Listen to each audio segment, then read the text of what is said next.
Guys, I am here with Bill Masuku, the one and only Bill Masuku. In other words, the creator of Razorman, Captain South Africa. Please find them on digitally at Enigma Comics, right? You can buy them at Enigma Comics.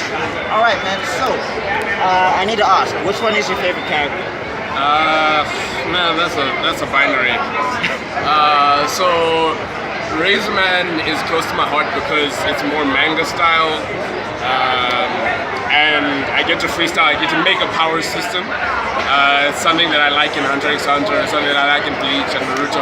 Them power systems that drive the story.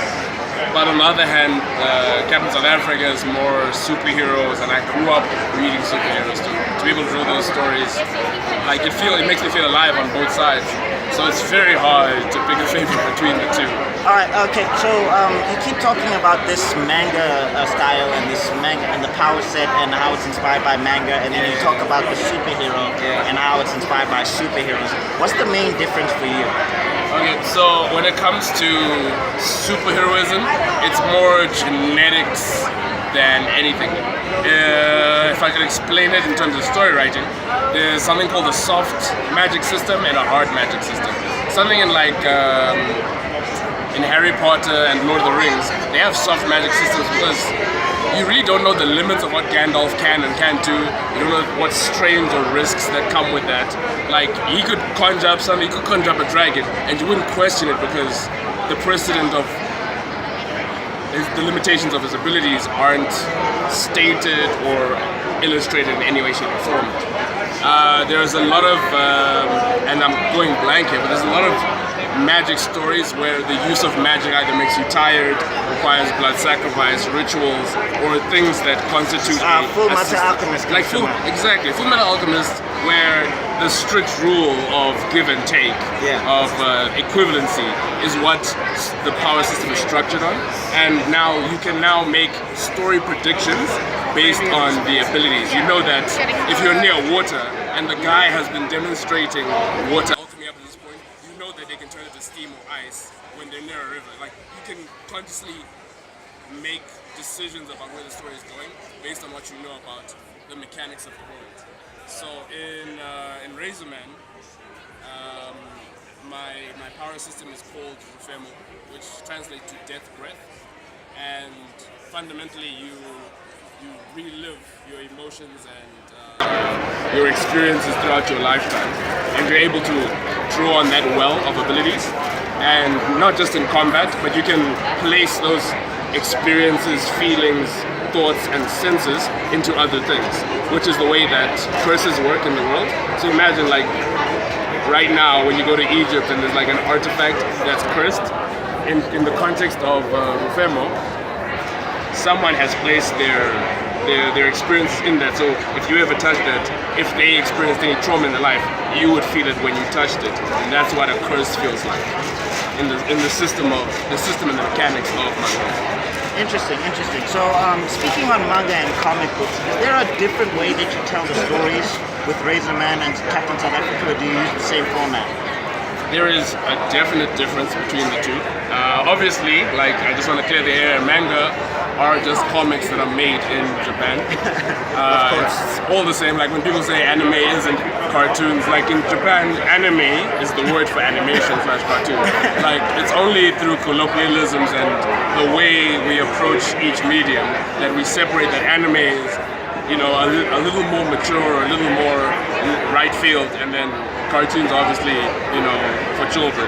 What I hear a lot is that it's the tropes that separate them, kind of. So I don't know if that plays a factor into the way you write Razorman versus the way you write Captain South Africa. It's easy to say that the tropes are the keystone to each, but I'm not trying to shade anyone right now. But like, a lot of the time when people say I have an anime style and you see it, it's very specific to a cluster of anime that they watch. So if they're about 20, 25, they have a 90s anime style because that's what they grew up watching. Like, you can actually see the parallel between them. And I would like to actually see a kid who's grown up on Naruto and Fairy Tail and that generation of things, and you can see how that generation is more inspired by the Dragon Ball Z-esque rather than the Sailor Moon-esque era. And Now it comes down to how much anime and manga you consume, because the big three, the shonen manga, they all have specific tropes because that's a genre of crazy. It's like if you were to just watch horror and that's your entire movie experience, you as a creator would create horror and you would expect people to relate to that, but because of the vastness of anime, like between the children's stuff, between the adult stuff, the violent stuff, between the stuff that makes you cry, the slice of lives, there is so many ways of storytelling. There's as many ways of storytelling in anime as there are in books, movies, and film. All right, so my next question is your favorite artist of all time, comic book artist of all time? Do you have one? All time, you're asking for a lot. Currently, my favorites are Sean Isaacs and Jason Masters. Not because we're friends now, and they're in the artist album with me. But no, flexing. Nigga, we made.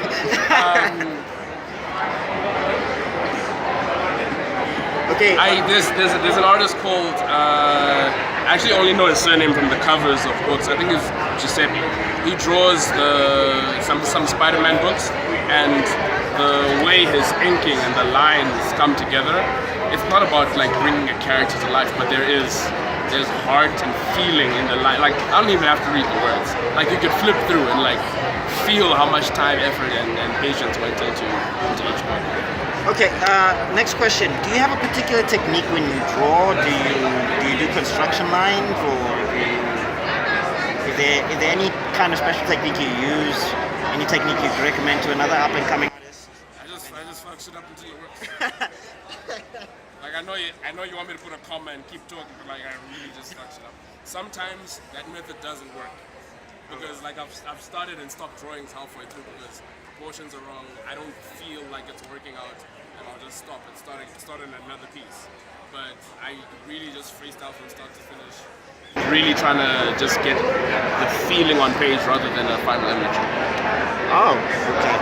That I never knew that was possible. It's like freestyling and drawing. I always thought you had to you had to be specific line by line by line by line. But I've never drawn so much before, so that's how I entered the drawing world in particular. So are these the only two characters that you have lined up? Do you have more? Are you trying to create an entire universe? This is the genesis to my universe. Okay. But yeah, there's a lot lined up. I've published this comic called Black Zeus. That's also on the website, right?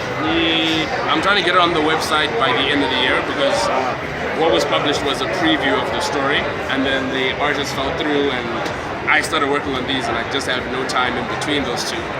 But Black Zeus sounds really cool. Yeah, it is.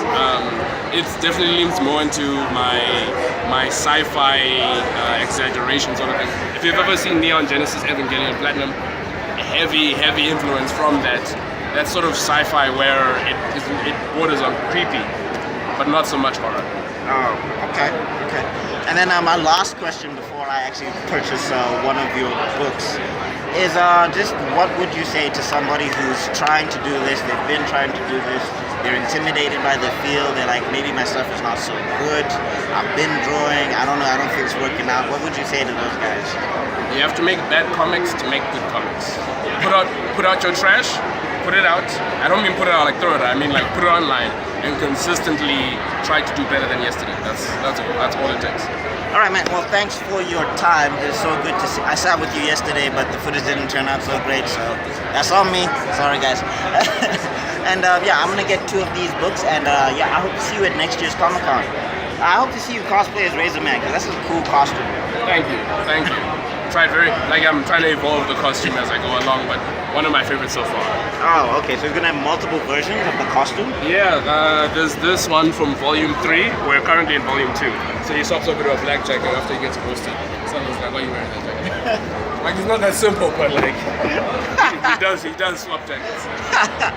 All right, man. No, thank you for your time. It looks like you got other stuff to do besides be pestered by me. Yeah. So yeah, I hope to see more of this, and I'm gonna rate and let my comments come in. Thank you so much. Cheers. Peace out, guys.